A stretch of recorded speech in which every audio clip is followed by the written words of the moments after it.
आज आपकी जो यूनिट नंबर 1 है उसका हम लास्ट टॉपिक उसको करेंगे, ठीक है। तो जो आपका लास्ट टॉपिक है उसका नाम है प्रिंसिपल्स ऑफ कम्युनिकेशन, ठीक है। तो फर्स्ट थिंग हमें जानना है व्हाट इज़ प्रिंसिपल्स, ठीक है। अब प्रिंसिपल जो है वो दो वर्ड हो सकते हैं। एक जो आपको ये दिख रही है स्पेलिंग PRINCI, प्रिंसी, PLE पल, ठीक है, प्रिंसिपल, राइट। और दूसरी स्पेलिंग होती है एक ये वाली प्रिंसी, PAL, ठीक है। अब जो फर्स्ट वाली है, जो आपको स्पेलिंग दिख रही है ये वाली, इसका मतलब होता है किसी चीज़ का सिद्धांत। अब सिद्धांत क्या होता है? रूल, ठीक है। रूल समझते हैं, जैसे कि अगर हम कोई चीज़, अगर हम ज़मीन पे खड़े हैं, ठीक है, और हम कोई चीज़ ऊपर फेंक रहे हैं तो वो चीज़ जो है वो नीचे ही आके गिरेगी, तो वो क्या प्रिंसिपल है? वो गुरुत्वाकर्षण के सिद्धांत पे काम कर रही है, ठीक है। तो अगर कोई चीज़ किसी सिद्धांत पे काम करती है, ठीक है, कुछ सिद्धांत है, किसी का कोई रूल है, दैट इज़ प्रिंसिपल, ठीक है। दूसरा होता है ये वाला प्रिंसिपल, जो कि आप एप्लीकेशन में लिखते हैं to the principal government senior secondary school, right. तो प्रिंसिपल जो ये वाला वर्ड है, इसका मीनिंग क्या होता है? प्रिंसिपल का मतलब होता है, एक तो आपका स्कूल के प्रिंसिपल होते हैं जिनका मतलब होता है प्रधानाचार्य, ठीक है। उसके बाद में दूसरा होता है प्रिंसिपल का मतलब मुख्य, ठीक है, कि मुख्य, जैसे कि अगर बारिश आती है, ठीक है, बारिश आने के लिए मेन जो प्रिंसिपल कॉज है, प्रिंसिपल जो कारण है वो क्या है कि हमारे पास में क्या होने चाहिए? पेड़ होने चाहिए ज़्यादा। जितने ज़्यादा पेड़ होंगे उतनी ज़्यादा बारिश आएगी, राइट। तो एक इस वाले प्रिंसिपल का मतलब होता है मेन, मुख्य, ठीक है। कि अगर मैं बोलूँ कि जैसे स्कूल में सभी टीचर्स होते हैं, उसमें जो मेन होता है, जो सबसे सीनियर होता है, दैट इज़ प्रिंसिपल, राइट। तो अब इस तरह से भी आप इसका मीनिंग याद रख सकते हैं, ठीक है। तो जो PLE वाला प्रिंसिपल होता है उसका मतलब होता है किसी चीज़ का रूल या सिद्धांत, और दूसरा जो प्रिंसिपल होता है PAL वाला, उसका मतलब होता है मेन, ठीक है। अब हमारी कम्युनिकेशन के भी कुछ प्रिंसिपल्स होते हैं, कुछ रूल्स होते हैं, कुछ सिद्धांत होते हैं जो कि हमें कम्युनिकेट करते टाइम याद रखने चाहिए। तो ये हमारे 7 प्रिंसिपल्स ऑफ कम्युनिकेशन है। इसके नोट्स मैंने आपको ऑलरेडी सेंड कर दिए हैं, राइट। तो आप उसमें देख सकते हैं। तो प्रिंसिपल्स ऑफ कम्युनिकेशन में जो फर्स्ट आपका प्रिंसिपल है वो क्या है? फर्स्ट है आपका, अब ये देखो, आप एक चीज़ ऑब्जर्व करेंगे, ये सारे जो वर्ड्स हैं ये सारे कौन से लेटर से शुरू हो रहे हैं? C से शुरू हो रहे हैं, ठीक है। तो ये क्या हो गया हमारे पास में? कितने C हैं? ये 7 C हैं, इसलिए इनको 7 C's ऑफ कम्युनिकेशन भी बोलते हैं, राइट।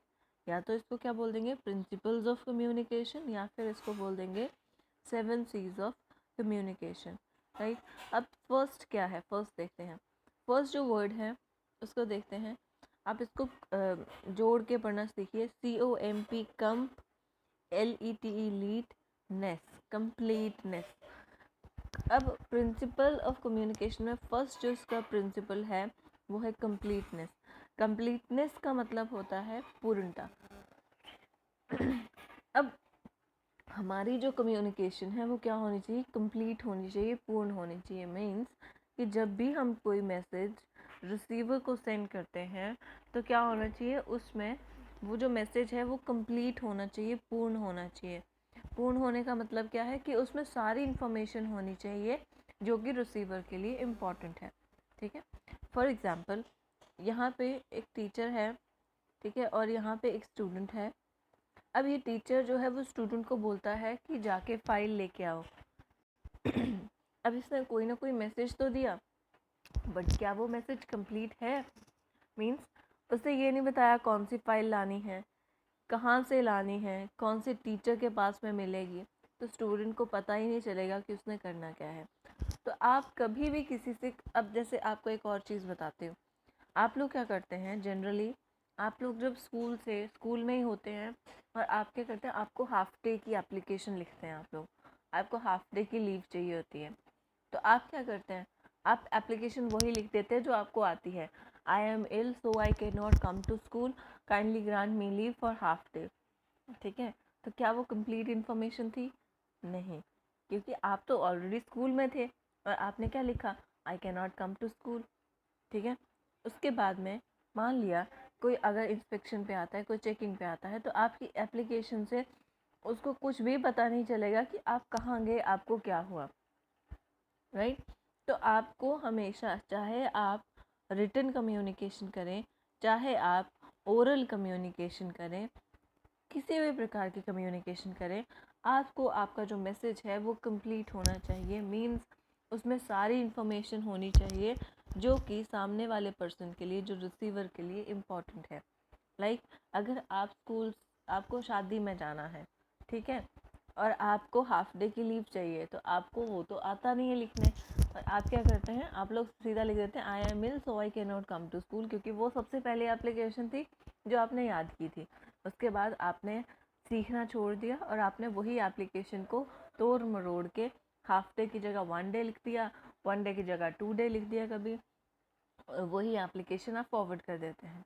रादर आपको करना क्या चाहिए, आपको लिखना चाहिए था कि I have a marriage function to attend at my home and I wish to attend that function, I want to attend that function and I need half day leave। ठीक है, आपको जो काम है आपको सच सच, या फिर आप अर्जेंट पीस ऑफ वर्क लिख सकते थे वहाँ पे। ठीक है, आप can not come to school, आप ऐसे बोल सकते हैं I can't be present in school during the second half. आप सेकेंड हाफ में स्कूल अटेंड नहीं कर सकते, ठीक है, या आप स्कूल में प्रेजेंट नहीं हो सकते। ठीक है, तो आप इस तरह से आप उस चीज़ को लिख सकते थे। तो आपका जो मैसेज है वो हमेशा क्या होना चाहिए, कंप्लीट होना चाहिए, उसमें सारी इन्फॉर्मेशन आपकी होनी चाहिए, राइट।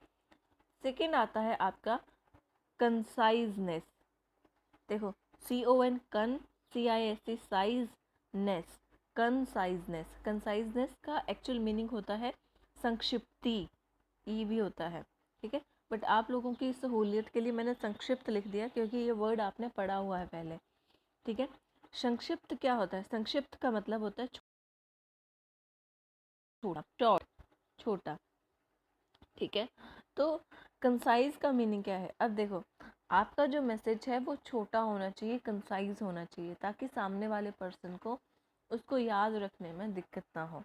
आपको कम से कम वर्ड्स में अपनी बात को दूसरे तक पहुंचाना होता है, दैट इज़ कंसाइजनेस। तो पहला क्या था, कंप्लीट होना चाहिए मैसेज, उसमें सारी इन्फॉर्मेशन होनी चाहिए जो सामने वाले पर्सन को चाहिए, प्लस वो इन्फॉर्मेशन कम से कम वर्ड्स में लिखी हुई होनी चाहिए, राइट। उसके बाद में आता है कंसिडरेशन। अब कंसिडरेशन का मीनिंग आपको यहाँ पे दिख रहा होगा, पहले वर्ड को प्रोनाउंस करते हैं, कंसीडरेशन। ठीक है, CON कन, SICDERA ड्रे, TION शन, कंसिडरेशन। कंसिडरेशन क्या होता है अब कंसिडरेशन जो है वो सामने, कंसीडर करना या ध्यान देना का मीनिंग क्या होता है, ये पर्टिकुलरली आता है आपका जो रिसीवर वाला पार्ट है, मतलब आप सेंडर भी हो सकते हैं, आप रिसीवर भी हो सकते हैं, राइट। तो आपको जो है वो दूसरा पर्सन क्या बोल रहा है उसकी बात पे ध्यान देना चाहिए। ठीक है, कई बार क्या होता है, आप लोग क्या करते हैं, आप अगर दो पर्सन में लड़ाई हो रही है तो जनरली दोनों के ज़्यादा से ज़्यादा इच्छा क्या होती है कि मैं ज़्यादा बोल लूँ और दूसरे वाले को कुछ भी ना बोलने दूँ। बट ऐसा करने से क्या होगा, आप सिर्फ अपना जो अंदर का जो गुस्सा है वही निकाल रहे हैं, आप उस झगड़े को सॉर्ट नहीं करना चाहते, राइट। तो कंसिडरेशन का मीनिंग क्या होता है कि आपको जो है वो दूसरे की बात को भी ध्यान से सुनना है कि एग्जैक्टली दूसरे पर्सन का पॉइंट ऑफ व्यू क्या है। ठीक है, और सिमिलरली आपको अपना पॉइंट ऑफ व्यू, अपना भी पॉइंट ऑफ व्यू उसको बताना पड़ेगा कि आप क्या सोचते हैं, आप किस वजह से किसी पर्टिकुलर बात को लेके जो है वो जो उससे कन्फ्लिक्ट है, उसके साथ में आपका मन मुटाव है, राइट। नेक्स्ट आता है आपको क्लैरिटी। अब क्लैरिटी का मीनिंग क्या है, क्लैरिटी का मीनिंग होता है स्पष्टता। आपकी जो कम्युनिकेशन है, आपकी जो बात है बिल्कुल स्पष्ट होनी चाहिए, तभी एक अच्छी कम्युनिकेशन होती है। स्पष्ट होने का मतलब है कि आपको वर्ड्स को क्लियरली यूज़ करना है। दूसरी बात, आपको क्या करना है, अ, आपको जो है गोल मोल बातें नहीं घुमानी है। मीन्स कि अगर से कम्युनिकेट कर रहे हैं तो टू द पॉइंट, आपको ज़्यादा से ज़्यादा टू द पॉइंट बात करनी चाहिए, ताकि जो सामने वाला पर्सन है उसको कोई भी किसी भी तरह की कन्फ्यूजन ना हो। ठीक है, एकदम क्लियर मैसेज होना चाहिए आपका। लाइक फॉर एग्जांपल कि आप किसी को सुना रहे हैं कोई इंसिडेंट, ठीक है, कोई इंसिडेंट सुना रहे हैं, तो आपको डायरेक्टली वो जो बात है वो टू द पॉइंट कम्युनिकेट करनी चाहिए, रादर देन कि आप उसको एक बहुत बड़ा ऐसे बना के सुनाते रहें। राइट, नेक्स्ट आता है, नेक्स्ट आपका जो कम्युनिकेशन का प्रिंसिपल है वो है कर्टिसी। अब ये जो चीज़ है कर्टिसी, ये सबसे इम्पॉर्टेंट होता है। एक्चुअली ये सारे ही इम्पॉर्टेंट है, तभी आपकी कम्युनिकेशन के लिए इम्पॉर्टेंट है ये सारी चीज़ें। कर्टिसी का मीनिंग क्या होता है? कर्टिसी का मीनिंग होता है शिष्टाचार। तो आप जब भी किसी से बात कर रहे हैं, आपकी बात करने में शिष्टाचार आपके जो लैंग्वेज है उसमें होना चाहिए। मैंने जनरली देखा है, आप लोग क्या करते हैं, आप लोग अपने पेरेंट्स को तू करके बात करते हैं, अपनी दादी या जो आपसे सीनियर हैं आप उनसे तू करके बात करते हैं। या फॉर एग्ज़ाम्पल, अगर मान लिया आपकी क्लास में कोई टीचर नहीं है और आप उस टीचर के बारे में बात कर रहे हैं, तो आप उसको फॉर एग्ज़ाम्पल, मैडम आ गई है आज, ठीक है, तो आ गई है आज इज़ नॉट अ कर्टस कम्युनिकेशन या कर्टस रिमार्क नहीं है, वो कोई शिष्ट भाषा नहीं। आप अगर किसी के पीठ पीछे भी उसके बारे में बात कर रहे हैं, तो आप उनको इस तरह से अशिष्ट भाषा नहीं बोल सकते। और गालियाँ देना तो बिल्कुल नो, बिग नो है वो। ठीक है, आप उस गालियाँ नहीं यूज़ कर सकते। कोई भी भाषा है, आपकी कम्युनिकेशन, ये जो मैं आपको इतने दिनों से 7 8 9 लेक्चर जितने भी हो गए आपके, उन वो किस पे थे? कम्युनिकेशन पे थे। आपको कोई भी चीज़ पढ़ने का फ़ायदा तब है जब आप उसको प्रैक्टिकली इम्प्लीमेंट भी करें। राइट, आप 7 C's ऑफ कम्युनिकेशन पढ़ लिया, प्रिंसिपल्स ऑफ कम्युनिकेशन पढ़ लिया, उसमें कर्टेसी या शिष्टाचार है, बट आपकी भाषा तो शिष्ट ही नहीं हुई। तो उसमें क्या हो गया? उससे होता है कि आप जो है, आपने सिर्फ मार्क्स लेने के लिए पढ़ाई की है, आपने कुछ भी उस पढ़ाई से नहीं सीखा है। ठीक है, तो दूसरी बात, आपकी जो भाषा है वो एज़ पोलाइट एज़ पॉसिबल होनी चाहिए। मतलब आप जितना पोलाइट हो सकते हैं, आप किसी से बहुत ही हार्श टोन में बात ना करके एक बहुत ही सॉफ्ट टोन में बात करिए, ताकि आप एक इम्प्रेसिव स्पीकर लगे। राइट, नेक्स्ट आता है आपका करेक्टनेस। ठीक है, अब इसको करेक्टनेस भी पढ़ सकते हैं, जैसे करेक्ट आंसर, बट करेक्ट गलत प्रोनाउंसिएशन है, करेक्ट बोल सकते हैं आप। तो करेक्टनेस का मीनिंग होता है शुद्धता। शुद्धता का मतलब क्या है? देखो, कम्युनिकेशन स्किल्स का मतलब मैं पहले भी आपको बता चुकी हूँ और आज भी बोल रही हूँ, कम्युनिकेशन स्किल्स का मतलब इंग्लिश ही नहीं होता है। ठीक है, इंग्लिश भी एक भाषा है। आप जो बोलते हैं, ऊना की जो बोली है, ठीक है, जो डायलेक्ट आप बोलते हैं वो भी एक भाषा है। ठीक है, सॉरी, डायलेक्ट है, वो बोली है आपकी एक। ठीक है, हिंदी एक भाषा है। कोई भी वो जो भी भाषा आप बोल रहे हैं तो आपकी जो भाषा है वो शुद्ध होनी चाहिए। शुद्ध मीन्स जैसे कि हिंदी में एक वर्ड होता है, आप मुझे, आप ये वर्ड होता है, ठीक, बट इस वर्ड की जगह मैक्सिमम लोग क्या यूज़ करते हैं? मेरे को। ठीक है, मेरे को ये चाहिए, मेरे को वो चाहिए। ठीक है, व्हाटसोएवर, जैसे मेरे को एक पेन चाहिए। ठीक है, तो मेरे को इस गलत वर्ड है, ये अशुद्ध भाषा है, हिंदी का अशुद्ध रूप है। हिंदी में जो वर्ड है वो है मुझे। ठीक है, तो आप लोगों को जब भी आप वर्ड यूज़ करें, जब भी आप भाषा को कोई बोलें, आप उसको उसके शुद्ध रूप में बोलें, ताकि जो भाषा है उसकी जो प्योरिटी है, और सेकेंडली ग्रामेटिकली आपको उसको अच्छे से बोलना है। मीन्स आपका जो ग्रामर है, अगर आप इंग्लिश में बात करते हैं स्पेशली, जो जो भाषा आपकी फ़र्स्ट लैंग्वेज नहीं हो। फ़र्स्ट लैंग्वेज क्या होती है? फ़र्स्ट लैंग्वेज वो भाषा होती है जो आप घर में रोज़ बोलते हैं, वो आपकी फ़र्स्ट लैंग्वेज होती है। ठीक है, अब हिंदी और इंग्लिश दोनों ही आपकी फ़र्स्ट लैंग्वेज नहीं है। ठीक है, तो अब क्या है, आपको जो लैंग्वेज आपकी फ़र्स्ट लैंग्वेज नहीं है, आप उस भाषा को बोलना या लिखना सीखते हैं। तो अब जब आप उस भाषा को बोलना या लिखना सीख रहे हैं तो आपको क्या करना है, आपको उसे शुद्ध रूप में बोलना या लिखना है, ठीक है। और सबसे इम्पोर्टेंट चीज़ होती है बोलने के लिए या लिखने के लिए, अगर आपको सुंदर हैंड राइटिंग चाहिए तो शब्दों को पूरा लिखिए। जैसे बच्चे ह लिखते हैं तो वो ऐसे लिख देते हैं, ठीक है। अगर वही हो इस तरह से लिखा जाएगा तो वो अच्छा लगेगा। अब तो मैं इसको वर्चुअली लिख रही हूँ फ़ोन पे तो इतना अच्छा नहीं लग रहा है, पर जब हम पेन से लिखेंगे तो ज़्यादा अच्छा लगेगा। ठीक है। तो अब देखो ये दो वर्ड्स हैं, अब ये फिर से मेरे से नहीं लिखा जा रहा है क्योंकि I am using my finger, ठीक है। तो अब देखो ये तो किसी भी तरीके से हो नहीं लग रहा है, राइट। इसके बाद में जब द लिखते हैं तो दो ये है, ठीक है। और आप क्या करते हैं, ये भी नहीं लगाते हैं ऐसे, ठीक है। तो जब हम वर्ड को पूरा लिखेंगे तो हमारी राइटिंग भी अच्छी लगेगी, राइट। दूसरी बात, जब हम शब्दों को पूरा बोलेंगे तभी हमारी कम्युनिकेशन जो है वो इम्प्रेसिव बनती है, कि मतलब एक वर्ड आपका ख़त्म हो गया तब आप दूसरा वर्ड बोलना शुरू करें। जैसे फॉर एग्ज़ाम्पल अगर आप स्पीड से भी बोल रहे हैं तब भी आपकी ये कोशिश होनी चाहिए कि आप जो हैं वो अपना एक वर्ड को कंप्लीट करें तब आप दूसरा वर्ड को शुरू करें। जैसे अब ये वर्ड क्या है, ये वर्ड है प्रिंसिपल्स ऑफ कम्युनिकेशन, ठीक है। आप क्या पढ़ेंगे, प्रिंसिपल ऑफ कम्युनिकेशन, वो क्या हो गया, गलत हो गया ना, अच्छा नहीं लगता है, सुनने में भी अच्छा नहीं लगता है। आपको कहाँ जाना है, कहाँ भागना है, कहीं नहीं भागना है, राइट। तो आपको करेक्ट फॉर्म में वर्ड्स को यूज़ करना है, पूरा बोलना है और पूरा ही लिखना है।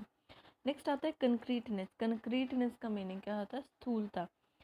आपकी जो भाषा है वो क्या होनी चाहिए, आप जब भी कोई बात बोल रहे हैं, आप कभी भी कम्युनिकेट कर रहे हैं तो आपकी जो जो लैंग्वेज है, जो आप जो भी पर्टिकुलर बात बोल रहे हैं वो किस पे आधारित होनी चाहिए, तथ्यों पे आधारित होनी चाहिए। तथ्य क्या होते हैं, फैक्ट। अब फैक्ट क्या होते हैं, देखो कई बार क्या होता है, कई बार हम लोग अपनी बातचीत में या डेली लैंग्वेज में हम लोग क्या करते हैं, हम लोग न्यूज़ का रेफरेंस देते हैं कि फलाने देश में ऐसा हो गया, ऐसे बोलते हैं ना कि XYZ जो भी देश है उसमें लोग ऐसे। एक बार ना मैंने पर्सनली मैं बहुत बार इस चीज़ का रेफरेंस देती हूँ कि आजकल जो है जो आपकी सोशल मीडिया है, ठीक है, सोशल मीडिया जैसे आपका व्हाट्सएप हो गया, आपकी फेसबुक हो गई, ठीक है, आपका इसका बहुत ज़्यादा इम्पैक्ट है। और आजकल इंस्टाग्राम का आपके ऊपर बहुत ज़्यादा इफ़ेक्ट है, ठीक है। आप लोग क्या करते हैं, आप लोग इन सब चीज़ों को अपनी इंफॉर्मेशन का सोर्स बना लेते हैं और इन्हीं पे जो मैसेजेस आपको फॉरवर्ड होते हैं उन्हीं को ही अपना नॉलेज बना लेते हैं, ठीक है। तो अब जैसे एक बार एक बच्चा था, वो एक व्हाट्सएप फॉरवर्ड आया था कि इंडिया का नेशनल एंथम जो है वो वर्ल्ड का बेस्ट नेशनल एंथम चूज़ किया गया है। एक व्हाट्सएप पे उसको फॉरवर्ड आया होगा और नेक्स्ट डे वो बच्चा क्या करता है कि वो अगले दिन मॉर्निंग असेंबली के जीके क्वेश्चंस में वो क्वेश्चन लिख के ले आता है। तो क्या हुआ, आपने जब अपना नॉलेज का जो सोर्स है उसको गलत बनाया तो आपका जो नॉलेज है वो टोटली गलत हो जाता है। आप जब व्हाट्सएप या फेसबुक के फॉरवर्ड्स को अपना नॉलेज का, अपना इंफॉर्मेशन का सोर्स बनाते हैं तो वो क्या हो जाता है, वो क्या हो जाता है, आपके जो फैक्ट हैं वो गलत हो जाते हैं। कई बार आपने देखा होगा एक आपको व्हाट्सएप या फेसबुक पे फॉरवर्ड आता है जिसमें किसी की भी किसी बड़ी पर्सनालिटी की फ़ोटो लगी होगी, कई बार महात्मा गांधी की, कई बार सरदार वल्लभ भाई पटेल की, और यहाँ पे कुछ लिखा हुआ होता है और नीचे लिखा होता है कि ये बात इनके द्वारा बोली गई थी। आपको लगता है सच में उन्होंने बोली होगी, बट आपको क्या पता ये चीज़ें जो हैं वो वर्चुअली क्रिएट भी किए जा सकती हैं, ये चीज़ें खुद भी बनाई जा सकती हैं, ठीक है। तो आपको ये सारी चीज़ों को अपनी कॉन्वर्सेशन में, अपनी कम्युनिकेशन में यूज़ नहीं करना है। अगर आप सच में कोई नॉलेज को यूज़ करना चाहते हैं तो नॉलेज को पहले गेन करना पड़ता है। सॉरी। नॉलेज को गेन करने का सबसे इम्पॉर्टेंट और अच्छा तरीका क्या है कि आप उसको पर्टिकुलर बुक से पढ़िए, ठीक है। बुक्स में अगर अगर आपको एक्चुअली महात्मा गांधी, वल्लभ भाई पटेल वगैरह के जितने भी जो नॉलेज है उनको गेन करना है, या कई बार क्या बोलते हैं फलाने वेद में ऐसा लिखा हुआ है, तो आपको वो चीज़ें ना कि व्हाट्सएप से पढ़ने की जगह आपको एक्चुअली उस बुक से पढ़नी चाहिए। ताकि जब आप उन चीज़ों को अपनी कॉन्वर्सेशन में बताने लगें किसी को, तो क्या हो, आपकी जो कॉन्वर्सेशन हो, जो आपकी कम्युनिकेशन हो, वो करेक्ट हो। ठीक है, तो हमें कभी भी वो तथ्य यूज़ करने चाहिए जो एक्चुअली एग्जिस्ट करते हों, ना कि उन तथ्यों का आधार हो व्हाट्सएप, फेसबुक या फिर इंस्टाग्राम, राइट। तो ये जो सोशल मीडिया प्लेटफॉर्म्स हैं, आप इनको एंटरटेनमेंट के लिए देख रहे हैं, वेल एंड गुड, अच्छी बात है, बट आप इनको अपने नॉलेज का सोर्स नहीं बना सकते। समझ में आया? और ट्राई करिए कि आप इन चीज़ों को कम से कम यूज़ करें।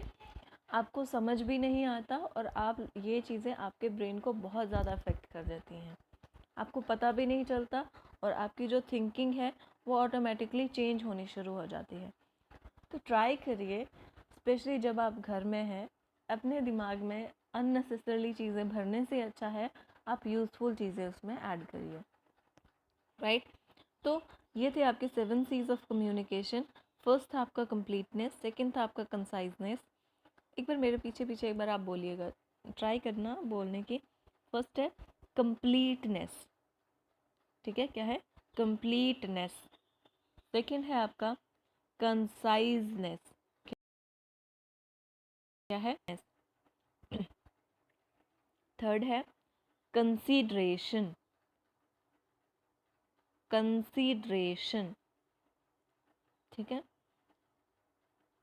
नेक्स्ट है आपका क्लैरिटी, क्लैरिटी। फोर्थ है, सॉरी फिफ्थ है कर्टेसी, कर्टेसी, कर्टेसी नहीं बोलना, कर्टेसी। आपकी टंग थोड़ी सी रोल होगी र वाला प्रोनाउंस करते टाइम, कर्टेसी। इसके बाद में सिक्स्थ आता है आपका करेक्टनेस, करेक्टनेस। लास्ट है कंक्रीटनेस, क्या है, concreteness. So this was the lecture. I hope आप लोग लेक्चर्स को सुन रहे हैं, आपको समझ आ रही है। प्लीज़ लेक्चर्स को डेली सुना, जब भी आपके लेक्चर्स आते हैं, एक दिन के बाद ही आता है जनरली आपका लेक्चर। कल आपको इसलिए नहीं भेजा था क्योंकि लिखने के लिए बहुत ज़्यादा काम था, और मुझे 2 ही बच्चों ने सेंड किया है, तो प्लीज़ उसको सेंड करो, जल्दी लिख लो, कंप्लीट करो उसको, right. So this was it. Thank you so much for listening.